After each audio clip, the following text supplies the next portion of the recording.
Gas cylinder ఈకేవైసీకి తొందర వద్దు.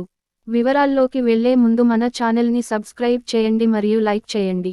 రాష్ట్ర ప్రభుత్వం ప్రకటించిన గ్యాస్ సిలిండర్ 500 రూపాయలుకే పొందే పథకానికి సంబంధించి ఈకేవైసీకి తొందరపడాల్సిన అవసరం లేదని తెలంగాణ రాష్ట్ర ఎల్పీజీ డిస్ట్రిబ్యూటర్స్ అసోసియేషన్ అధ్యక్షుడు కల్లూరి జగన్మోహన్ రెడ్డి వెల్లడించారు.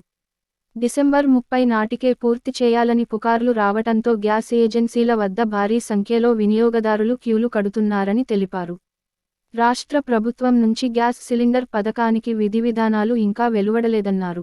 కానీ కేంద్ర ప్రభుత్వం చమురు మార్కెటింగ్ కంపెనీల ద్వారా వినియోగదారుల ఇంటి వద్దకే వెళ్లి ఈకేవైసీని వీలైనంత త్వరగా పూర్తి చేయాలని తమకు ఆదేశాలు ఇచ్చారన్నారు.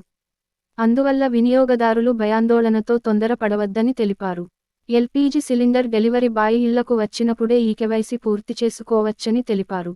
ఏదైనా సాంకేతిక సమస్యలు ఉన్నప్పుడు మాత్రమే ఏజెన్సీల వద్దకు రావాలని అసోసియేషన్ అధ్యక్షుడు జగన్మోహన్ రెడ్డి వినియోగదారులకు విజ్ఞప్తి చేశారు.